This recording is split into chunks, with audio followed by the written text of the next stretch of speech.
말라기 3장 13절에서 18절 말씀을 보겠습니다. 우리 말라기 3장 13절에서 18절 말씀까지 제가 읽은 성경으로는 구약성경 1330페이지입니다.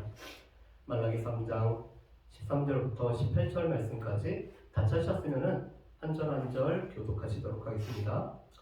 여호와가 이르노라 너희가 완악한 말로 나를 대적하고도 이르기를 우리가 무슨 말로 주를 대적하였나이까 하는도다. 이는 너희가 말하기를 하나님을 섬기는 것이 헛되니 만군의 여호와 앞에서 그 명령을 지키며 슬프게 행하는 것이 무엇이 유익하리요. 지금 우리는 교만한 자가 복되다 하며 악을 행하는 자가 번성하며 하나님을 시험하는 자가 화를 면한다 하노라 함이라. 그때 여호와를 경외하는 자들이 피차에 말하네 여호와께서 그것을 분명히 들으시고 여호와를 경외하는 자와 그 이름을 존중히 여기는 자를 위하여 여호와 앞에 앉는 기념책에 기록하셨느니라. 만군의 여호와가 이르노라 나는 내가 정한 날에 그들을 나의 특별한 소유로 삼을 것이요 또 사람이 자기를 섬기는 아들을 아낌같이 내가 그들을 아끼리니 그때 너희가 돌아와서 의인과 악인을 분별하고 하나님을 섬기는 자와 섬기지 아니하는 자를 분별하리라. 아멘. 우리가 수요 예배 때 시편 말씀을 우리가 같이 봤는데 요번 그 새벽 예배 시간에 저희가 말라기 말씀을 가지고 큐티를 이렇게 했습니다. 그런데 큐티를 하면서 말라기 말씀이 이렇게 좋다라는 것을 제가 이 말씀을 묵상하면서 더 깨닫게 되고 또 이 말씀 때문에 저한테는 이 흥분되는 시간들을 가졌습니다. 그래서 오늘 본문 말씀을 가지고 이 새벽 예배 때는 저하고 집사님 이렇게 둘이 드리는데 제가 너무 흥분해서 말씀을 전하다 보니까 집사람이 그러더라고요. 새벽에 부흥회를 하냐고. 그래서 새벽에 부흥회 같이 이 말씀을 나누다가 수요 예배 시간 때 이 말라기 말씀을 좀 같이 나누는 시간들, 그래서 말라기가 4장밖에 안 되는 아주 짧은 말씀이지만 이 말라기 말씀을 통해서 같이 은혜를 나누면 좋겠다라고, 어떻게 보면 제 자신이 이 말라기 말씀을 보면서 지금까지 이렇게 그 여러 차례 봤지만 또 새롭게 느꼈던 부분들이 많았기 때문에 이 말라기 말씀을 좀 같이 보고자 합니다. 여러분, 말라기 말씀은 구약의 마지막 말씀이죠. 그리고 신약에 또 예수님 앞에 올 엘리야에 관해서 오늘 예언했던 말씀, 그리고 세례 요한이 오므로 말미암아 그 예언된 말씀이 성취되는 것을 우리가 볼 수가 있습니다.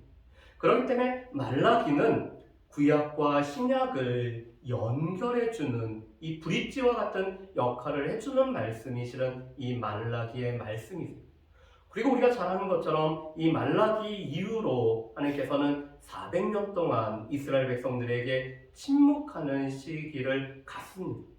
그런데 이 침묵하는 시대에 이스라엘 백성들은 정치적으로, 종교적으로, 또한 사회적으로 여러 가지 혼란을 겪게 되죠. 그러는 가운데 메시아가 오실 것을 소망하는, 그래서 메시아 대망 사상이 더 커지는 시간이 이 침묵 시대입니다.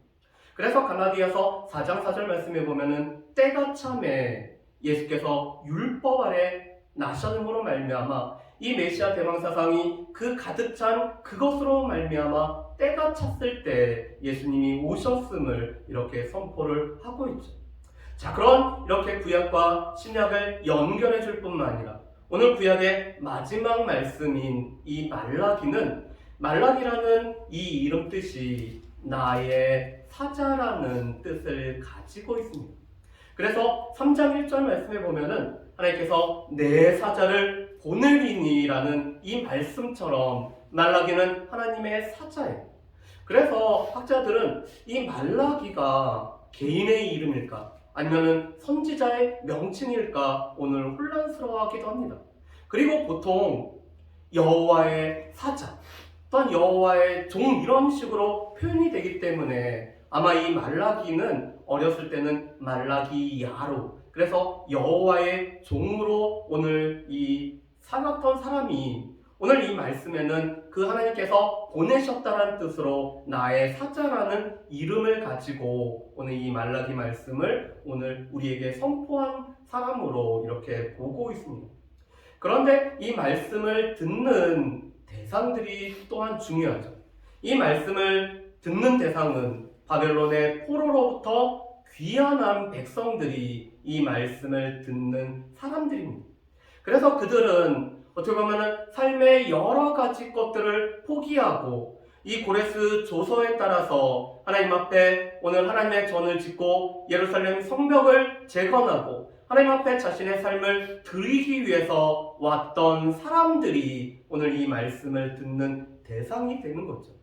그런데 이 성전을 짓고 또한 성벽을 짓고 그리고 느헤미야, 에스라와 느헤미야를 통해서 오늘 신앙이 다시 한번 재건이 됐지만 시간이 지나서 오늘 이스라엘 백성들의 그 마음이 처음 성전을 재건했을 때 마음과는 약간 달라졌을 때 오늘 말라기 선지자를 통해서 선포되어진 말씀이 이 말라기의 말씀이라고 합니다.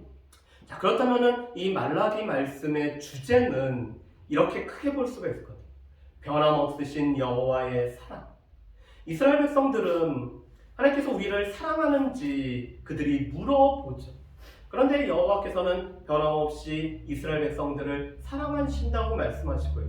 또한 말라기 말씀을 통해서 하나님의 언약은 이스라엘 백성들과 맺은 언약은 변함없음을 말씀하십니다. 그래서 이스라엘 백성들이 그 여호와의 언약 가운데 돌아오라고 선포하는 말씀이 바로 이 말라기의 말씀이죠. 그러면서 여호와의 날, 변함없는 여호와의 날에 관해서 말씀하는 것이 이 말라기의 말씀이죠. 우리가 잘 아는 것처럼 선지자들의 외침은 크게는 두 가지였어요. 너희 그렇게 살면은 너희들은 망한다라는 거죠.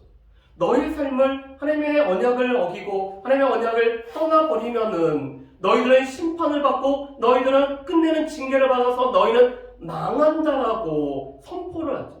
그런데 이렇게 망한다라고 선포하는 그 선포는 결국에는 여호와 앞에 돌아오라, 하나님의 그 언약의 사랑으로 돌아오라고 촉구하기 위해서 선지자들은 망한다라고 선포를 하죠. 그래서 선지자들의 외침은 늘 두 가지였습니다. 너희 그렇게 살면은 너희 망해. 그렇지만 그럼에도 불구하고 돌아오면은 하나님께서 너희를 싸매 주실 거고 너희를 다시 한번 하나님의 언약의 사랑으로 너희를 붙들어 주실 거야 라고 말씀하는 것이 모든 선지자들의 공통적인 외침입니다. 그런데 마찬가지로 말라기 선지자도 그런 거죠. 너희가 언약을 그렇게 범하였는데 너희 그렇게 살면은 너희는 끝내 하나님께서 너희들은 제하여 버릴 거야. 그렇지만 돌아오면은 여호와의 그 날에, 이 여호와의 날에 너희들은 구원을 받고 하나님의 백성으로 회복된다라고 선포하는 말씀이 말라기의 말씀이죠. 그래서 말라기 말씀의 주제는 변함없는 여호와의 사랑, 변함없는 여호와의 언약, 변함없는 여호와의 날에 관해서 말씀하고 있는 것이 이 말라기의 말씀입니다. 그런데 말라기의 말씀은 이런 구조로 되어 있어요. 하나님께서 너희 이렇게 잘못됐어 라고 하면은 이스라엘 백성들이 하나님 앞에 질문을, 하나님 우리가 언제 하나님 앞에 우리가 감히 그 말로써 하나님을 대적했습니까? 우리가 언제 하나님을 괴롭혔죠? 우리가 하나님께서 언제 도둑질했습니까? 라고 오늘 그들이 질문을 합니다. 그런데 이 질문은 수사 의문문을 사용해요. 우리는 그런 적이 없다라고 오늘 이스라엘 백성들이 말하고 있는 거죠.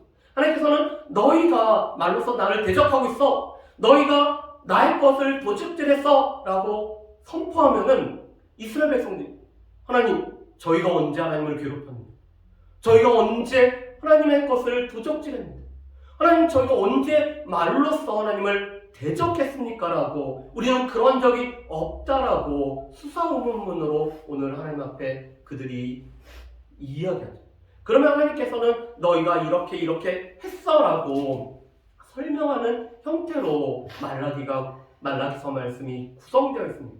그래서 이 말라기 말씀에 보면은 이스라엘 백성들의 수많은 질문들이 담겨 있다라고 봅니다. 그런데 크게는 6가지 질문, 때로는 8가지 질문이 이 말라기 말씀 가운데 들어있다라고 말씀하세요. 첫 번째 이 질문이 그거입니다. 하나님께서 우리를 사랑하는 것을 우리가 어떻게 합니까? 하나님께서는 이스라엘 백성들을 사랑하신다라고 말씀하셨거든요. 그랬더니 하나님, 우리를 어떻게 사랑하셨어요? 이게 지금 이스라엘 백성들이 말하는 거죠. 두 번째는 하나님께서 너희가 나를 공경하지 않았다라고 말씀하니까 하나님 이렇게 얘기하죠. 우리가 어떻게 주의 이름을 멸시했습니까? 6절 말씀에 1장 6절 말씀에 보면 우리가 주의 이름을 언제 멸시했죠? 라고 이스라엘 백성들이 또 질문을 하죠. 2장 14절 말씀에 보면은 너희가 이런 일도 행했어라고 하나님께서 길게 말하시니까 그게 어찌 됨입니까? 우리의 삶에 이런 일이 생긴 것은 어찌 됨이죠? 라고 오늘 그들이 또 질문을 하죠. 2장 17절에는 2개의 질문이 있습니다. 우리가 어떻게 여호와를 괴롭혔습니까? 그리고 하나님의 정의는 과연 어디 계시나요? 하나님께서 분명히 정의로우신 하나님이라면은 그 정의로우신 하나님의 정의가 어디에 있죠? 그리고 3장 7절 8절에는 하나님께서 돌아오라고 하니까 우리가 어떻게 돌아갑니까? 그리고 하나님께서 도적질했다고 하니까 우리가 어떻게 주의 것을 도적질하였나이까라고 오늘 이렇게 그들이 물어보죠. 그리고 마지막으로 3장 13절 말씀에 보면은 너희가 완악한 말로 나를 대적했어 했더니 이스라엘 백성들이 우리가 무슨 말로 주를 대적합니까? 우리가 말로써 주를 대적한 적이 없다라고. 어떻게 보면 지금 이스라엘 백성들이 하나님께서 너희가 이렇게 했다라고 말씀하심에도 불구하고 그들이 첫반하장식으로 우리가 그렇게 한 적 한 번도 없는, 하나님께서 지금 저희를 오해하신 거예요 라고 오늘 그들이 수사의문문을 통해서 이렇게 하나님 앞에 오늘 항거하고 하나님의 사랑이 없다라고 오늘 그들이 지금 하나님을 그들이 괴롭히고 있는 것이 이 말라기의 말씀의 구조입니다. 그래서 이 말라기 말씀은 이스라엘 백성들이 하나님 앞에 질문한 것에 관해서 하나님께서 어떻게 설명해 주시는지로 구성되어 있기 때문에 그런 부분들을 이 말라기 말씀에서 보시면은 참 좋으세요.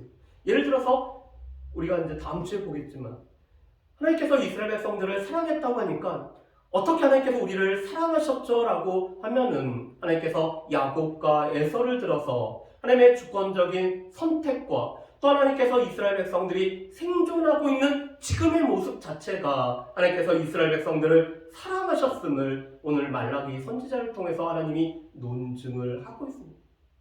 어떻게 보면은 이스라엘 백성들이 이렇게 하나님 앞에 물어볼 수 있는 그런 위치나 그런 자격이 될까요? 실은 그런 위치도 안 되고 자격도 없는데도 불구하고 만약에 저라면은 제가 하나님 정도 위치가 되면은 아마 이렇게 질문하는 이스라엘 백성들 가만 안 뒀을 것 같아요. 그런데 하나님은 이스라엘 백성들이 그렇게 수상문문으로 질문함에도 불구하고 오늘 말라기 선지를 통해서 오늘 하나님께서 자세하게 설명해 주시는 방식으로 오늘 논쟁하고 있는 것이 말라기 말씀의 이 구조인 것을 보게 됩니다. 자, 그렇다면은 오늘 말라기 3장 말씀에 보면은 이 3장 13절부터 18절 말씀은 크게 2가지 부분들이 있습니다. 한 가지는 이스라엘 백성들이 완악한 말로 하나님을 대적했던 내용이 한 가지가 있고요. 그게 바로 13절부터 15절까지의 말씀입니다.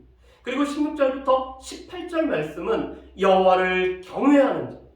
오늘 하나님께서 정말 남은 자 중에서 또 남겨두신 이 남은 자인 여호와를 경외하는 자에게 베풀어 주시는 하나님의 은혜가 오늘 기록되어 있는 말씀이 바로 16절부터 18절까지의 말씀입니다.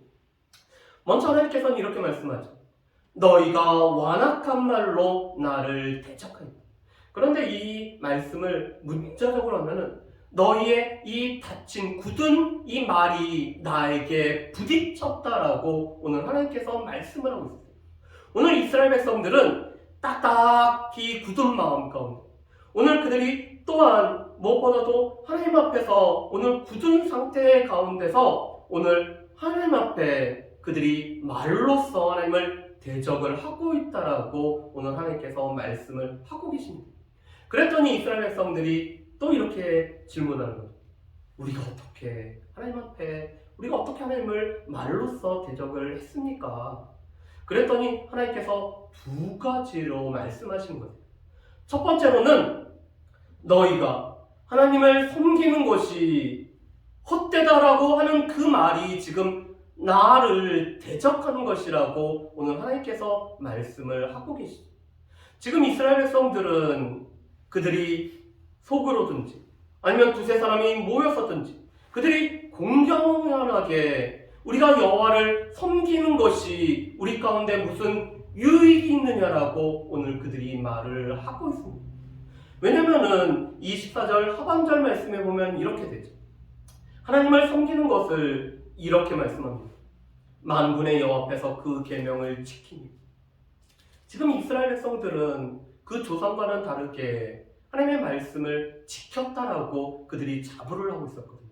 그런데 이렇게 명령을 지켰는데 그것이 우리의 삶에서 과연 어떠한 유익이 있었느냐라고 오늘 이스라엘 백성들이 지금 말하고 있습니다.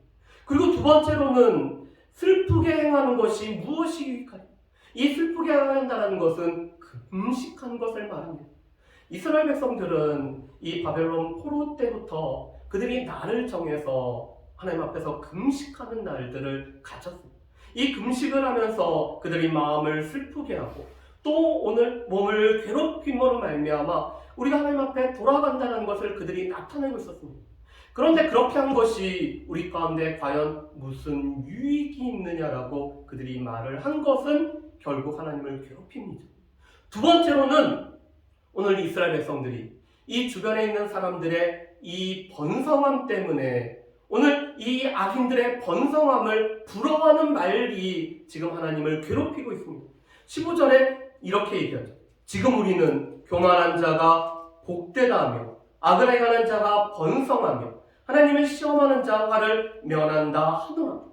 지금 이스라엘 백성들이 보니까 주변에 있는 하나님을 섬기지 않는 사람들이 교만함에도 불구하고 그들이 복된 것, 또한 그들이 악을 행했지만 번성한 것, 하나님을 시험했지만 그들이 하나님의 화를 당하는 게 아니라 화에 면한 것을 보면서 오늘 그들이 마음에 불편함이 생겼어요. 그럴 바에는 우리가 차라리 하나님 앞에서 교만하고 악을 행하는 것이 낫지 않느냐라고 말하는 것이 지금 하나님을 괴롭히는 거라고 말씀합니다. 자, 그렇다면은 왜 그럴까? 왜 이스라엘 백성들이 하나님 앞에 신앙생활을 제대로 하는 것이 헛되다라고 얘기하고 왜 악인들의 번성함을 보면서 우리도 차라리 이 악인들처럼 살아가는 것이 낫다라고 말할까? 그것은 지금 성전이 재건되고 성벽이 재건되었지만 이스라엘 백성들의 삶이 전과 같이 회복되지 않았다라는 생각을 이스라엘 백성들이 하고 있었기 때문에 그렇습니다. 오늘 이스라엘 백성들은 자신들의 삶의 모든 것들을 포기하고 하나님 앞에 예루살렘으로 올라와서 여호와의 성전을 짓고 예루살렘 성벽을 재건하면은 그들의 삶이 변화될 거라고 생각을 했어요.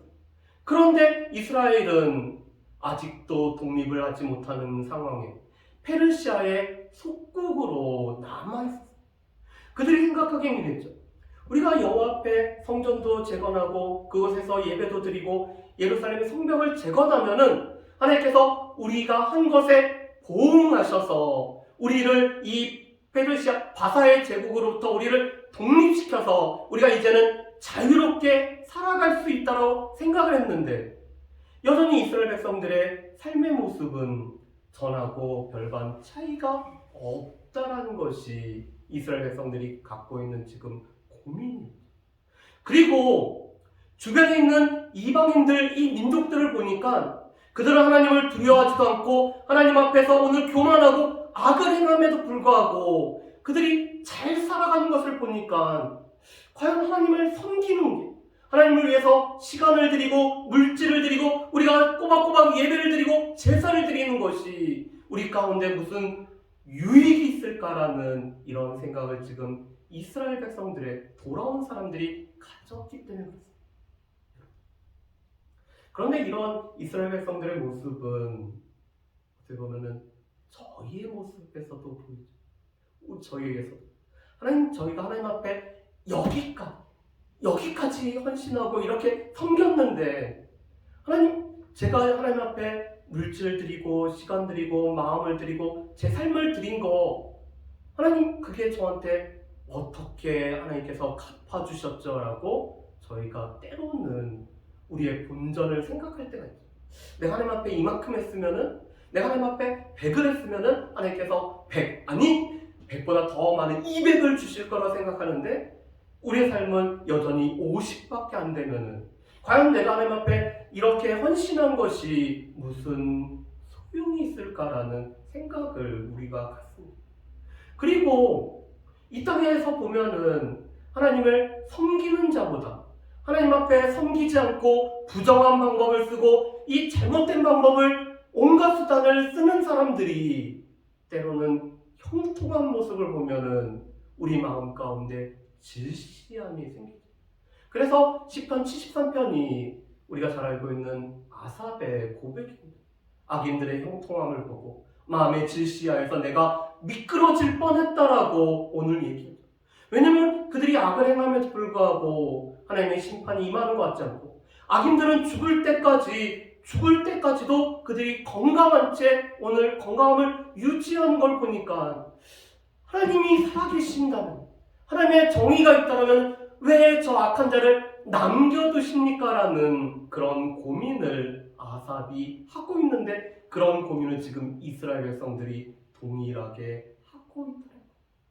그런데 여러분, 이것은 하나님께서 하시는 일, 그리고 하나님께서 악인들에게 하시는 일을 오늘 이스라엘 백성들이 정확하게 알지 못하기 때문에, 그리고 마치 우리가 뭔가를 하면은 하나님께서 우리 가운데 물질적으로 또한 우리의 삶에 어떤 풍성함으로 채워주셔야 된다는 우리의 이 잘못된 이 기복주의적인 생각 때문에 이런 하나님 앞에 우리가 악한 말로서 우리가 하나님을 대적을 하는 거죠. 그런데 16절부터 18절 말씀해 보면은 그런 사람들이 아니라 하나님을 경외하는 자들에게 오늘 하나님께서 행해 주시는 것이 무엇인지를 오늘 16절부터 18절까지 말씀하시면서 우리 가운데 어떠한 삶을 살지를 하나님께서 우리에게 말씀하고 계시죠. 오늘 16절 말씀에 보면은 이렇게 말씀합니다. 그때 여호와를 경외하는 자들이 피차에 말한다. 이 여호와를 경외하는 자들이 피차에 말한다는 것은 악인들이 지금 하나님을 이렇게 말로써 대적하는 자들의 말을 하는 것을 듣고 여호와를 경외하는 자들이 또한 그들하고 피차 말하고 있는 것입니다. 그런데 이 피차 말함에 여호와께서 그것을 분명히 들으셨습니다. 오늘 악인들의 말뿐만 아니라 이 말로써 하나님을 대적하는 자들뿐만 아니라 오늘 여호와를 경외하는 자들이 그들과 하는 말을 누가 들으셨냐면 하나님이 들으셨습니다. 오늘 이 여호와를 대적하는 자들은 자신들이 속으로 얘기하고, 오늘 두세 사람이 모여서 이야기하고, 또 사람들 앞에서 그들이 공공연하게 이야기하는 거를 하나님이 안 들으실 줄 생각했는데, 하나님께서는 그들의 말도 들으시고 또 그들과 함께 말하는 여호와를 경외하는 자들의 말도 지금 하나님께서 들으셨다는 거예요. 여러분, 그렇다면 여호와를 경외함이라는 것은 무엇일까요? 여호와를 경외한다는 것은 시편 2편 11절 말씀, 제가 좋아하는 말씀 중에 하나인데, 거기 보면 여호와를 경외함을 세 가지로 묘사합니다. 첫 번째로는 하나님을 두려워하는 거죠.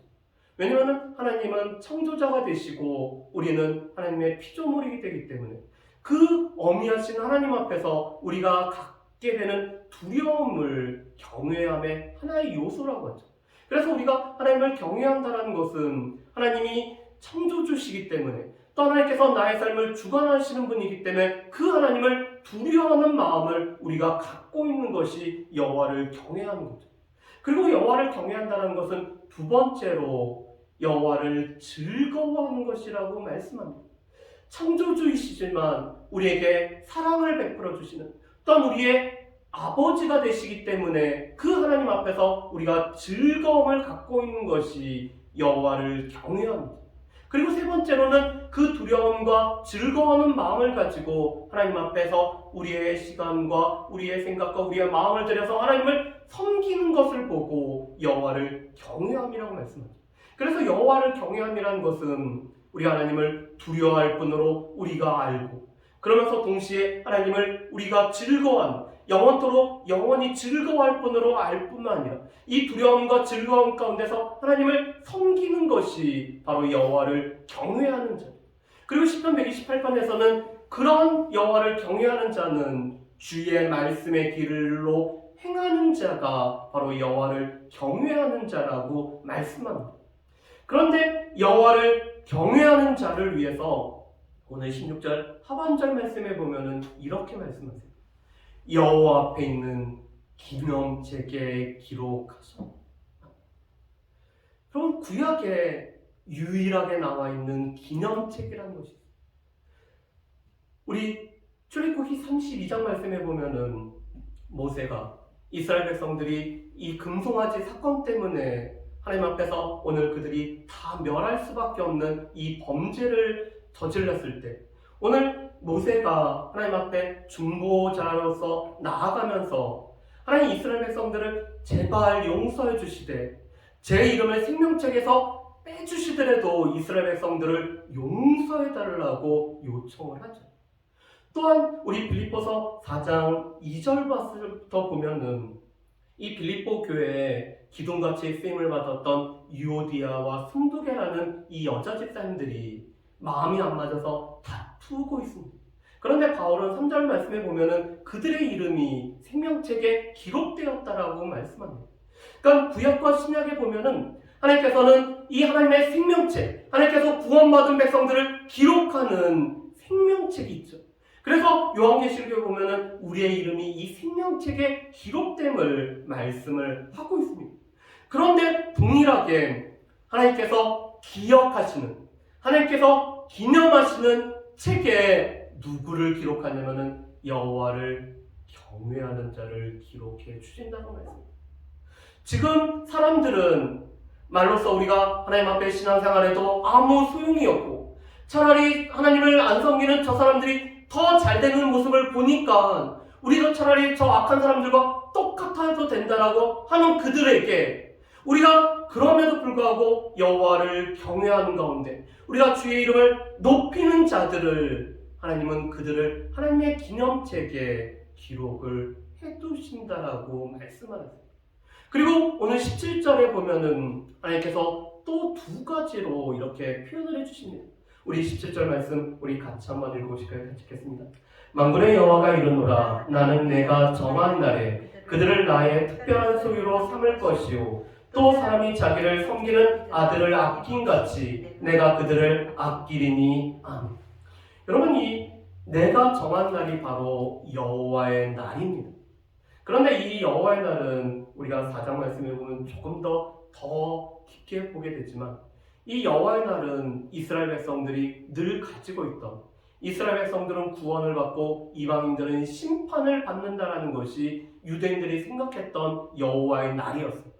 그런데 스바냐 선지자는 여호와의 날은 그게 아니라 하나님의 백성이라고 하는 너 이스라엘 백성들 가운데서 여호와를 경외하는 자에게는 하나님께서 구원을 베풀지만 하나님의 말씀을 어기고 언약을 어긴 너희들에게는 심판을 베푸는 날이 여호와의 날이라고 말씀합니다. 그래서 이 내가 정한 날인 여호와의 날은 이렇게 말로써 하나님을 대적하는 자들에게는 어떻게 하죠? 하나님께서 심판을 내리시고 여호와를 경외하는 자에게는 구원을 베푸시는 날이 바로 내가 정한 날입니다. 그런데 그 날에 하나님께서 여호와를 경외하는 자들을 무엇으로 삼냐면은 나의 특별한 소유로 삼을 것이라고 말씀합니다. 이 특별한 소유라는 말이 히브리어로는 세굴라라는 단어를 사용합니다. 보석이라는 뜻을 가지고 있습니다. 여러분 하나님께서 이스라엘 백성들을 출애굽하고 이 구원을 하시고 이스라엘 백성들을 구원하신 목적을 세 가지로 말씀하시죠. 너희는 내 것이 되며 하나님의 소유가 된다라는 거죠. 그게 바로 이 세굴라라는 이 동일한 말씀을 이 출애굽기 19장 5절에서 말씀을 하고 있습니다. 그리고 또 무엇이 되죠? 거룩한 나라가 되며 제사장 나라가 되는 것이 하나님께서 이스라엘 백성들을 구원하신 세 가지 목적이었죠.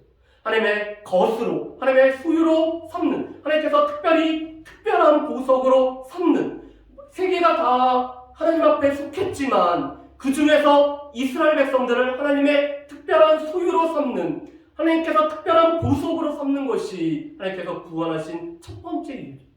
그런 이스라엘 백성들이 하나님을 닮아가는 거룩한 백성이 되고, 또 이스라엘은 자신만이 아니라 제사장 나라가 되어서 열방들을 하나님 앞에 인도하는 역할을 감당하는 것이 하나님께서 이스라엘 백성들을 구원하신 세 가지 목적이었거든요. 그런데 동일한 말씀을 오늘 17절에서 말씀합니다. 여호와를 경외하는 너희를 나는 특별한 소유로 삼을 것. 이게 베드로전서 2장 9절에서 너희는 거룩한 하나님의 백성이며 왕같은 제사장이며 나의 소유라고 말씀하는 것과 동일합니다. 하나님께서는 지금 여호와를 경외하는 자를 하나님의 소유로 삼으십니다. 그리고 17절 말씀 하반절에 보면은 아버지가 자기를 섬기는 아들을 아낌같이 내가 그를 아끼리니라고 말씀합니다. 아버지가 아들을 아낌, 아버지와 같은 동일한 마음으로 하나님께서 이 여호와를 경외하는 자를 아끼신다라고 말씀을 하시죠. 그래서 마지막으로 18절에 이렇게 말씀합니다. 그때, 이 그때가 바로 내가 정한 날 그때를 말하죠. 그때 너희가 돌아와서 지금 이 사람들이 돌아와서 보니까 의인과 악인을 분별하고 하나님을 섬기는 자와 섬기지 않는 자를 분별하는, 지금 이 돌아온 자들이 그것을 보고 있다는 거죠. 왜요? 하나님께서 그렇게 구별을 하셨기 때문에. 이 악인들이 보기에 형통한 것 같고 그들이 지금 화를 면한 것 같지만 그들이 결국에는 어떻게 하죠? 하나님께서 그들을 이 의인과 악인을 분별해서 구별하시기 때문에 이 구별해서 끝내는 그들이 하나님 목적을 해서 심판을 받게 됨을 말씀하십니다. 여호와를 섬기는, 여호와를 경외하는 자, 여호와를 섬기지 않는 자를 하나님께서 분명히 분별을 하신다고 말씀합니다. 그게 언제요? 여호와의 정한 날, 여호와의 날에 그렇게 하신다. 그래서 하나님께서는 지금 이 악한 자를 그대로 두시는 이유는 이 정한 날에 그들을, 이 의인과 악인을 분별하기 위해서 아직도 그대로 두시는 거죠. 왜냐하면 이 예수님이 비유로 말씀하신 것처럼 밭에 이 알곡과 가라지가 같이 섞여 있는데 가라지를 뽑다가 누구까지 뽑힐 수가 있죠? 알곡까지 뽑힐 수가 있기 때문에 하나님께서 두시는 거죠. 여호와의 정한 날까지. 그렇지만 여호와의 날에 오면은 분명히 구별함이 있기 때문에 이 구별해서 모아서 끝내는 뜨거운 이 타는 불에 던지게 됨을 말씀하죠. 자, 그렇다면은 여호와를 경외하는 우리가 어떻게 살아요? 첫 번째로는 우리의 말과 삶은 우리가 어떠한 자인 것을 나타내고 있죠. 실은 지금 이들이 우리가 신앙생활에서 무슨 소용이 있어? 이 악한 자들이 저 잘 되는 거 어때? 그거는 그들의 삶이 그러한 것을, 그들의 정체를 드러내고 있습니다. 그렇지만 여호와를 경외하는 자는 지금 똑같은 어려움을 겪고 지금 이스라엘 상황들은 변한 것 같지 않지만 그 가운데도 말과 삶을 통해서 여호와의 이름을 높이는 것을 그들이 하고 있다는 거죠. 그렇기 때문에 우리의 말과 삶은 우리가 누구인지를 나타내주는 가장 중요한 표현입니다. 그래서 우리의 말을 통해서 우리는 하나님을 노래하고 높이고, 또한 우리의 삶을 통해서 하나님을 노래하고 예배하는 삶이 우리 가운데 나타내는 그것은 우리의 정체가 바로 이 삶과 말을 통해서 나타내기 때문입니다.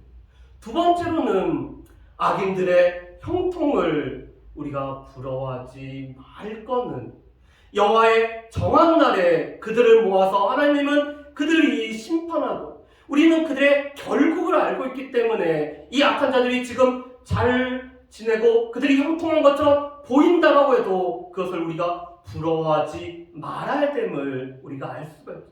세 번째로 여호와를 경외하는 우리를 하나님께서 기념책에 기록해 두시고 하나님의 특별한 소유로 삼고 계시며 하나님께서 우리를 아끼고 계시기 때문에 우리의 삶을 이끌어 가시고 인도하시고 우리 가운데 가장 좋은 것으로 채우실 분이 하나님이심을 우리가 분명히 기억을 해야 되죠.